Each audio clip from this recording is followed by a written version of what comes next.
नमस्कार दोस्तों, एक बार फिर से आपका स्वागत है चाणक्य क्लासेस के ऑनलाइन प्लेटफॉर्म पर। आपका मित्र, आपका दोस्त कपिल सोनी आपके लिए फिर से लेके आया है एमसीक्यूज़, और जो है 2022 के जितने भी पेपर्स हुए हैं उनका राजस्थान जीके से रिलेटेड पोर्शन है इसमें, और उसमें भी कला और संस्कृति आपके लिए। ये तरीका एक नया खोजा गया है जिसके अंदर पुराने पेपर्स को सब्जेक्ट टू सब्जेक्ट हम लोगों ने पढ़ाना है। स्टार्टिंग जो हम लोगों ने की है वो की है राजस्थान कला और संस्कृति से। 7वां टेस्ट आज आपके सामने है ये, और 7वां टेस्ट है। पीछे इसका मतलब 6 टेस्ट और हो चुके हैं। आप सभी टेस्टों को देख लीजिए, सभी पेपर्स को आप चेक कर लीजिए, और सभी वीडियोस को आप देखेंगे तो कला और संस्कृति के वीडियो आपको विचित्र कुछ प्रश्न भी मिलेंगे, कुछ नए प्रश्न भी मिलेंगे, कुछ ऐसे प्रश्न मिलेंगे जो हो सकता है कि आपकी गाइड या नोट्स बुक में या बुक्स में हो, कुछ ऐसे भी हो सकते हैं जो उसमें नहीं हो। तो बहुत सारा कुछ नया सीखने को मिलेगा। आज हम लोगों आपके लिए लेके आए हैं वरिष्ठ अध्यापक संस्कृत शिक्षा ग्रुप बी 12 फरवरी 2023 को जो पेपर हुआ। पिछला 6ठा वीडियो जो आपने देखा वो ग्रुप ए से रिलेटेड था। आज जो आप देख रहे हैं वो ग्रुप बी से रिलेटेड है, 7वां वीडियो है, और इस वीडियो के क्रम में हम आगे चलें। ग्रुप बी का ये पेपर होगा आपका 12 फरवरी 2023 की बात कर रहे हैं। कुल प्रश्न 100 है। कला और संस्कृति के इसमें जो प्रश्न आए हैं वो 9 है। पिछले पेपर में हमने पढ़ा था 11 प्रश्न थे, अब की बार 9 है। तो लगभग कुछ आइडिया कहाँ नहीं जा सकता, 8, 9, 10, 11 इस प्रकार के प्रश्नों की संख्या इसमें आती रहती है। तो चलते हैं आगे और देखते हैं कि इसमें कौन कौन से प्रश्न आए हुए हैं परीक्षा में। चलिए इस वीडियो को अपन इसको देखें प्रश्न को। पहला प्रश्न है आपकी स्क्रीन पर कि लोक देवता कल्लाजी राठौड़ के समकालीन मेवाड़ का शासक कौन था। लोक देवता कल्लाजी राठौड़ के समकालीन मेवाड़ का शासक कौन था। तो देखिए आप लोगों को ये याद होगा कि मेवाड़ का जो शासक है, एक तो ऑप्शन है इसमें महाराणा प्रताप, एक ऑप्शन है उदय सिंह, एक है अमर सिंह और एक है जगत सिंह।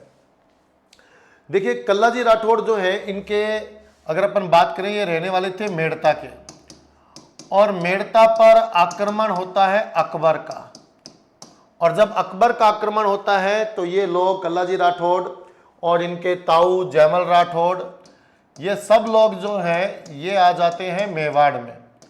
और मेवाड़ में इस समय जो शासक होते हैं उनका नाम है राणा उदय सिंह। तो राणा उदय सिंह की ये शरण में आते हैं। राणा उदय सिंह जो है उनको रणढालपुर की जागीर जो है भेंट करते हैं, और उसके बावजूद बाद में वीर कल्लाजी राठौड़ को शिवगढ़ ठिकाने के एक ठिकानेदार हैं कृष्णदास जी, उनके यहाँ पर सहायता करने के लिए उनको भेजा जाता है। तो कुल मिलाकर अगर हम देखें तो राणा सांगा के सबसे छोटे जो पुत्र हैं राणा उदय सिंह, वो इस समय शासक होते हैं वीर कल्लाजी राठौड़ के समय। ये समकालीन मेवाड़ के शासक है, ये आपको याद रखना है। ठीक है, अगले प्रश्न की ओर चलते हैं। अगला प्रश्न है, निम्न में से किसने जयपुर में नाथों का प्रभाव समाप्त कर रामानंदी भक्ति परंपरा स्थापित की थी। देखिए जयपुर के अंदर रामानंदी भक्ति परंपरा की शुरुआत करने वाले कौन थे, इस पर अपन चर्चा करेंगे बिल्कुल, पर उससे पहले हम लोग थोड़ा इसके बारे में देखते हैं। देखिए आप लोगों ने ये पढ़ा होगा कि एक संप्रदाय है सिरी संप्रदाय, और सिरी संप्रदाय ये दक्षिण भारत में चला। तमिलनाडु में इसकी स्थापना की गई, और तमिलनाडु में इसके संस्थापक जो हैं वो है रामानुजाचार्य। अब यही सिरी संप्रदाय उत्तर भारत में जब आया तो उत्तर भारत में इसका प्रचार प्रसार जो है वो रामानंद जी ने किया। अब रामानंद जी के समय ये संप्रदाय कुछ भक्ति में थोड़ा फर्क हुआ, और ये संप्रदाय बन गया रामावत संप्रदाय। वही सेम टू सेम संप्रदाय था, ज़्यादा फिलॉसफी में कोई अंतर हुआ नहीं। पर इस समय संत कौन आ गए, रामानंद जी।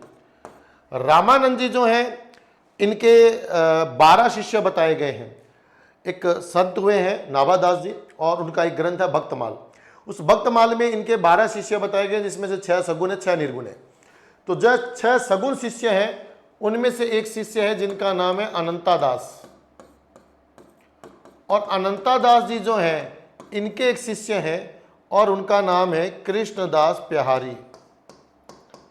कृष्णदास प्याहारी जो हैं ये जयपुर जाते हैं, जयपुर, और जयपुर में रामानंदी भक्ति परंपरा की स्थापना करते हैं। तो आपके सामने जो ऑप्शन दिख रहे हैं इसके हिसाब से प्याहारी जी स्वामी इसका उत्तर हो जाएगा, जिनका नाम है कृष्णदास प्याहारी।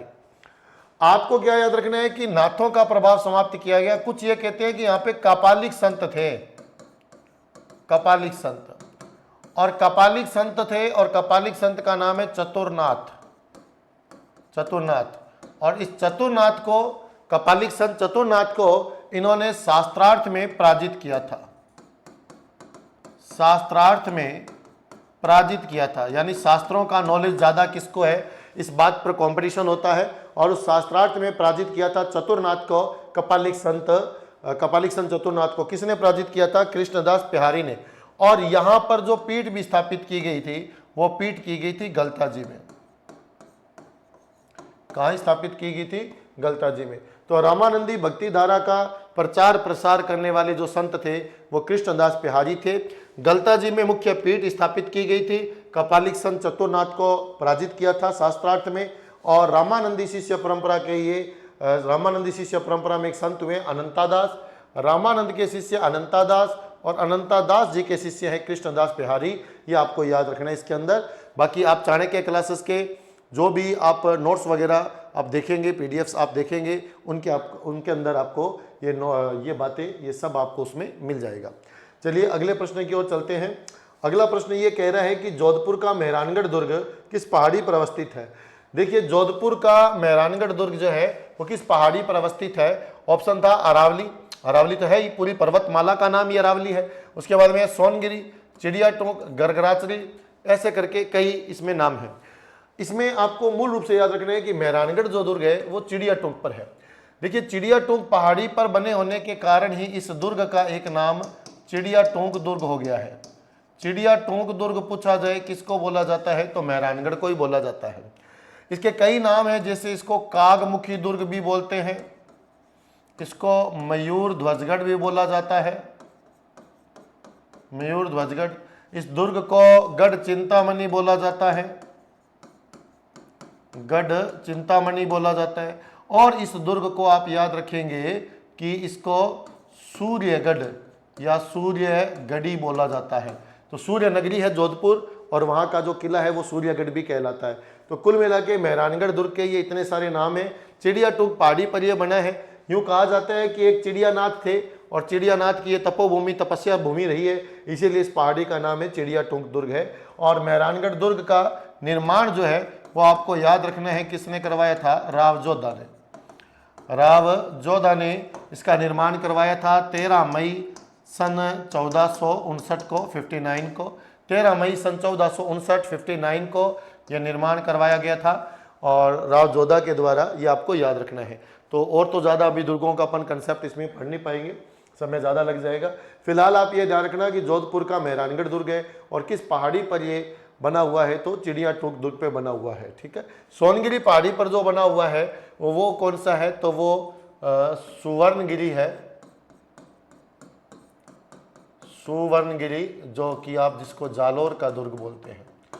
और गरगराचरी जो है इस पर गागरोन का दुर्ग कह सकते हैं, गागरोन का दुर्ग है। और ये विंध्याचल पर्वत की एक मुकुंदरा हिल्स पहाड़ी है, उस पर ये बना हुआ है, मुकुंदरा हिल्स पे बना हुआ है गागरोन दुर्ग गरगराचरी पर। तो ऐसे करके अरावली तो पूरा हो ही गया है, पूरी अरावली पर्वतमाला ही है, उसी के अंग है जिनके ऊपर ये बना हुआ है।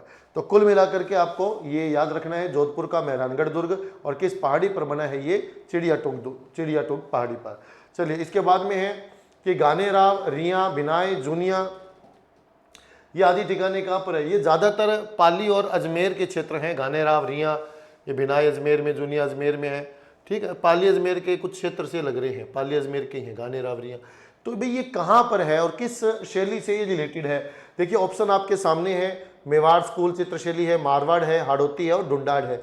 ये जगह, ये ठिकाने हैं, और ये ठिकानों की भी शैली राजस्थान में फेमस रही है। देखिए राजस्थान में क्या होता है कि एक तो आप पढ़ते हैं कि शैली होती है, फिर आप पढ़ते हैं कि जी उपशैली होती है, फिर आप पढ़ते हैं कि ठिकाना शैली होती है, ठिकानों की शैली। तो ऐसे करके चलता है। तो कुछ ठिकाने हैं और नाम है गानेराव, रिया, बिनाई और जूनिया। तो ये किससे रिलेटेड है? ये मारवाड़ स्कूल चित्रशैली से रिलेटेड है।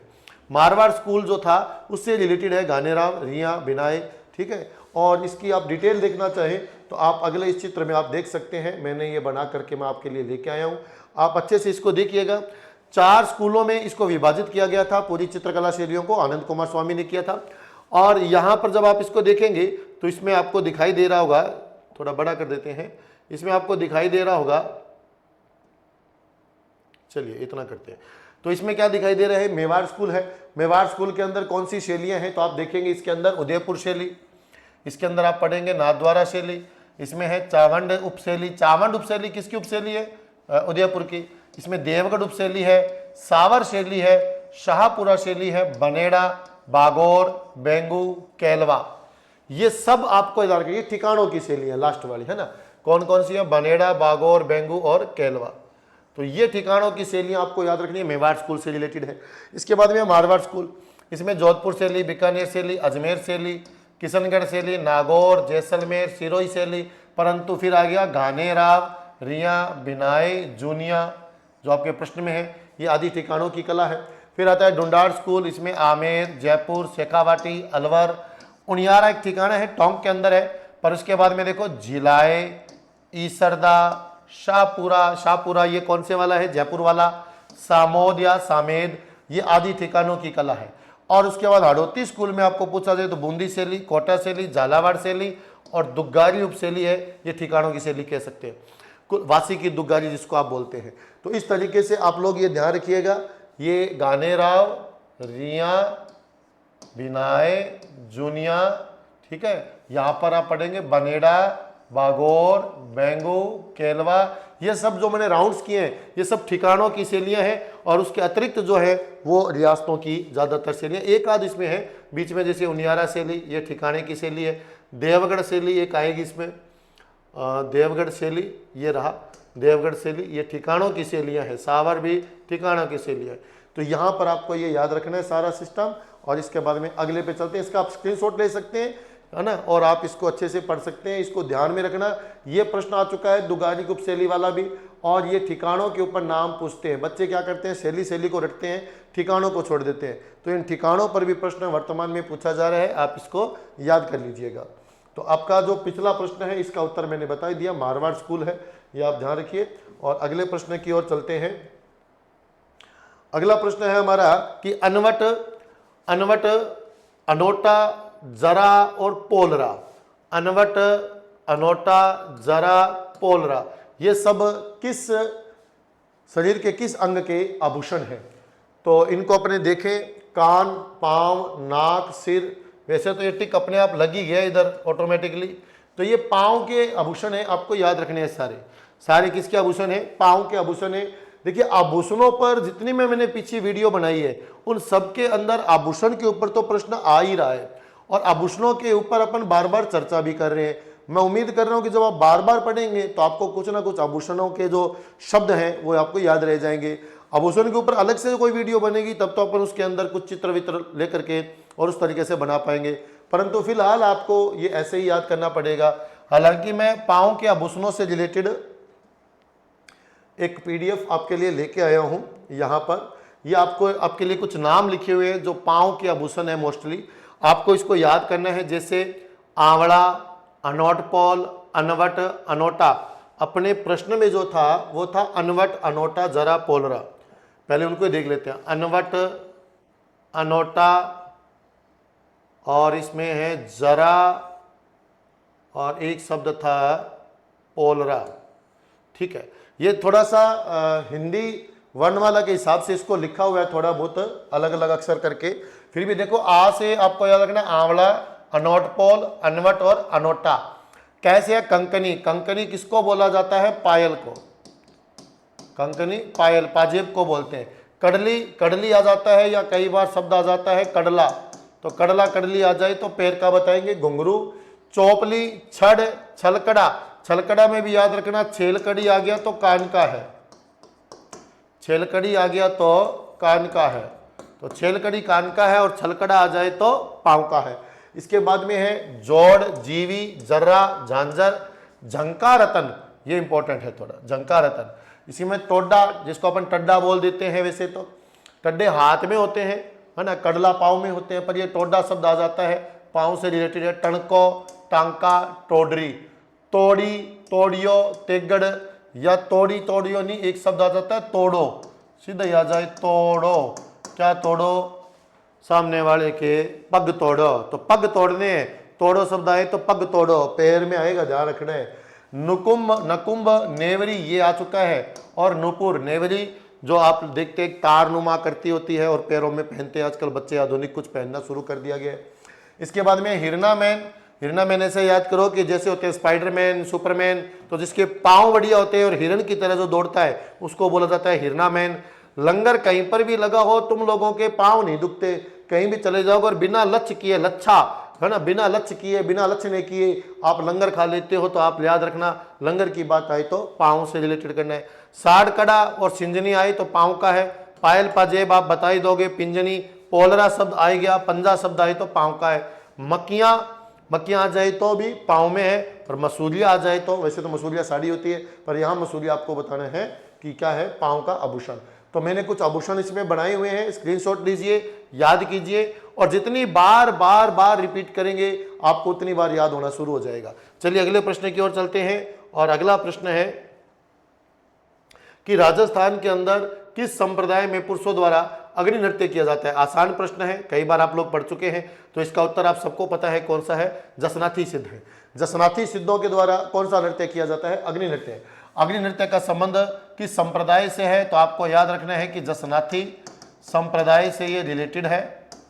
और जसनाथी संप्रदाय का ये जो नृत्य है इसके अंदर अपन पहले भी बात कर चुके हैं कि फतेह फतेह की जयघोष की जाती है, और इसमें जब अंगारों पर नृत्य करते हैं तो उसे मतीरा फोड़ना बोलते हैं। और इस नृत्य को संरक्षण महाराजा गंगा सिंह ने प्रदान किया था। ये सब बातें हम पीछे कुछ वीडियो में पढ़ चुके हैं, आराम से हमने वहाँ पढ़ा था। यहाँ मैं थोड़ा स्पीड से आपको जल्दबाजी में करवा रहा हूँ क्योंकि ये हम पहले पढ़ चुके हैं। तो आपको याद रखना है पुरुषों द्वारा अग्नि नृत्य है, पुरुष प्रधान है, ये दिमाग में रखना है, पुरुष प्रधान नृत्य है, ये आपको दिमाग में रखना है, अग्नि नृत्य। चलिए अगले प्रश्न की ओर, और अगला प्रश्न है आपकी स्क्रीन पर, ये रहा, ये तो सेम ही आ गया। In which sector of Rajasthan do man perform Agni dance, है ना, इंग्लिश मीडियम वाले ध्यान रखें, तो दादोपंत जसनाथी सिद्ध है, तो इसका उत्तर क्या बनेगा, जसनाथी बनेगा। चलिए आगे चलें, अगला प्रश्न है अपनी स्क्रीन पर, ये रहा, कुवल्यमाला नामक कथा संग्रह में कितनी देसी भाषाओं के नाम का उल्लेख हुआ है। तो आपको याद रखना है पहली बात तो ये कि कुवल्यमाला जो है 778, 779 में, 779, 778, 779 में ये लिखा गया कुवल्यमाला। और किसने लिखा था, हम लोगों को पता होगा, उद्योतन सूरी ने, उद्योतन सूरी ने इस ग्रंथ को लिखा था। उस समय जो शासक थे वो कौन थे, वत्सराज थे। और ये जो ग्रंथ है कुवल्यमाला उद्योतन सूरी द्वारा लिखित ग्रंथ, इसको आप याद रखेंगे कि ये जालोर दुर्ग में लिखा गया था। कौन से दुर्ग में, जालोर दुर्ग में लिखा गया था। इसकी जो भाषा है वो प्राकृत है या अपभ्रंश में इसको लिखा गया है, प्राकृत या अपभ्रंश। जैन समाज से ये संबंधित है, जैन ग्रंथ एक प्रकार का। परंतु इसमें प्रश्न क्या है, कितनी देसी भाषाओं के नाम का उल्लेख है, उत्तर बनेगा 18। 18 देसी भाषाओं का वर्णन है इस ग्रंथ में, कुवल्यमाला में। आप याद रखिएगा, उद्योतन सूरी के द्वारा लिखित, जालोर दुर्ग में लिखा गया था वत्सराज के समय 778, 779 के अंदर। चलिए आगे चलते हैं अगले प्रश्न की ओर, और अगला प्रश्न है, निम्नलिखित में से कौन सा युगम सुमेलित है। देखिए जब भी ऐसा प्रश्न कोई आता है जिसके अंदर मान लीजिए पुस्तकों के, ग्रंथों के नाम हैं, उनके राइटर्स हैं, बच्चों को ये सबसे ज़्यादा कठिन लगता है। इसमें हम लोग कोशिश करेंगे कि आपको एक ही बार में जैसे जैसे प्रश्न आ रहे हैं उनसे रिलेटेड कवियों की जितनी पुस्तकें हैं या उनसे रिलेटेड जो भी प्रसिद्ध उनकी पुस्तकें हैं, हम एक ही बार में आप लोगों को याद करवा दें। अब इसमें जितने भी ये नाम लिखे हुए हैं, इनकी जितनी भी पुस्तकें हम लोगों को इम्पोर्टेंट लगती है उतना मैंने आप लोगों के लिए मैं लेके आया हूँ, यहाँ पर हम उनको पढ़ेंगे। पहले इस प्रश्न को देख लेते हैं। प्रश्न है कि कौन सा सुमेलित नहीं है। विरुद्ध छतहरी लिखा हुआ है, आगे लिखा हुआ है कृपाराम खेड़िया। देखो कृपाराम खेड़िया जो है इसका ये नहीं है, कृपाराम खेड़िया ने जो लिखा ना वो तो क्या था, राजिया रसोर था। कृपाराम खेड़िया के द्वारा जो लिखा गया वो तो क्या है, राजिया रसोर था। तो फिर विरुद्ध छतरी किसका लिखा हुआ है, ये दुर्साड़ा का है।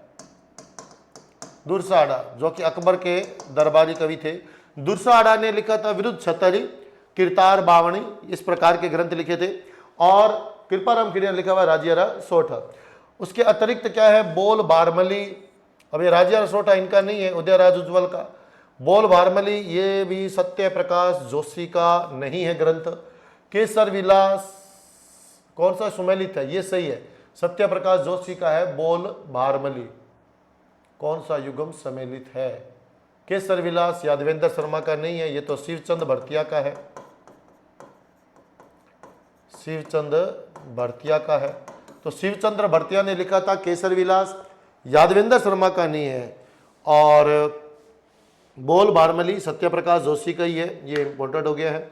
चलिए आपको एक पीडीएफ के माध्यम से इसको हम पढ़ाते हैं, याद करवाते हैं। दुर्साहड़ा की हम बात करें, दुर्साहड़ा की हम बात करें तो दुर्साहड़ा ने जो ग्रंथ लिखे हैं वो देखिए विरुद्ध छतहरी, किरतार बावणी या किरतार बावणो और झूलना रावत में घाटा, ये याद रखना है आपको। कृपाराम खिड़िया पीछे मैंने पढ़ा के गया हूं, कौन सा है? राजियारा सोरठा। सत्यप्रकाश जोशी जो कि पीछे प्रश्न में भी है, बोल भारमली लिखा गया है, 1977 में लिखा था। 1977 में इस ग्रंथ को साहित्य अकादमी पुरस्कार प्राप्त हुआ था। इस ग्रंथ के ऊपर सत्यप्रकाश जी को साहित्य अकादमी 1977 में प्राप्त हुआ। शिवचंद्र भरतिया इनका ग्रंथ है केसर विलास, जैसे पीछे आपके प्रश्न में भी है केसर विलास, तो यादवेंद्र का नहीं है, मैंने बताया शिवचंद्र भरतिया का है। शिवचंद्र भरतिया का केसर विलास बहुत इंपॉर्टेंट है, तीनों आप ऑप्शन देख लेना एक बार, बहुत अच्छा है। केसर विलास प्रथम राजस्थानी नाटक है, 1900 ईस्वी में लिखा था, राजस्थानी भाषा में लिखा गया, राजस्थानी भाषा में लिखा गया पहला नाटक कौन सा है? केसर विलास। राजस्थानी भाषा का प्रथम उपन्यास 1903 में लिखा गया, कौन सा है? कनक सुंदरी। राजस्थानी भाषा में लिखी पहली कहानी 1904 में विश्रांत प्रवास। तीनों ही इंपॉर्टेंट है, राजस्थानी भाषा का पहला नाटक, राजस्थानी भाषा का पहला उपन्यास, राजस्थानी भाषा की पहली कहानी, और सबका सब किसने लिखा? शिवचंद्र भरतिया।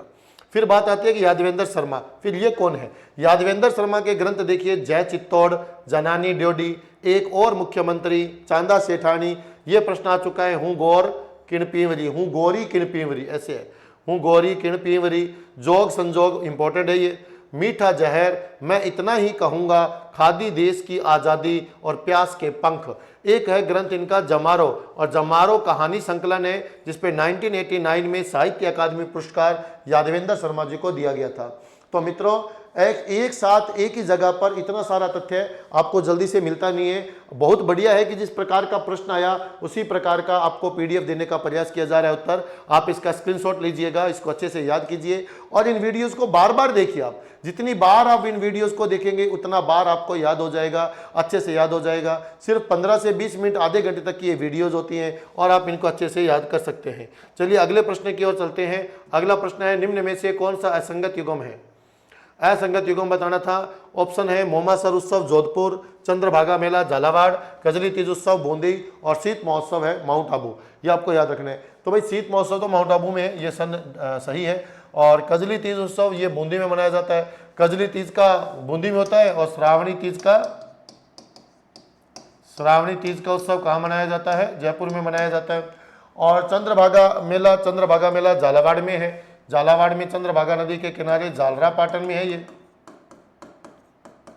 झालरा पाटन में। तो अब बचा ऑप्शन अपने पास मोमासर उत्सव। देखिए मोमासर उत्सव का आयोजन सन 2011 से प्रारंभ हुआ है।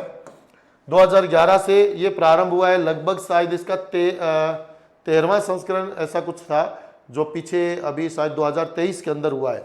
2023 के अंदर ये इसका आयोजन किया गया था। बीच में कोरोना काल करके मोमासर उत्सव को बंद कर दिया गया। अपन कोशिश करेंगे कि पूरे मोमासर उत्सव के ऊपर एक पूरी वीडियोज हम बना पाएं। बहुत अच्छा ये उत्सव है। ये जोधपुर में नहीं है, ये आपको ध्यान रखना है, बीकानेर में है।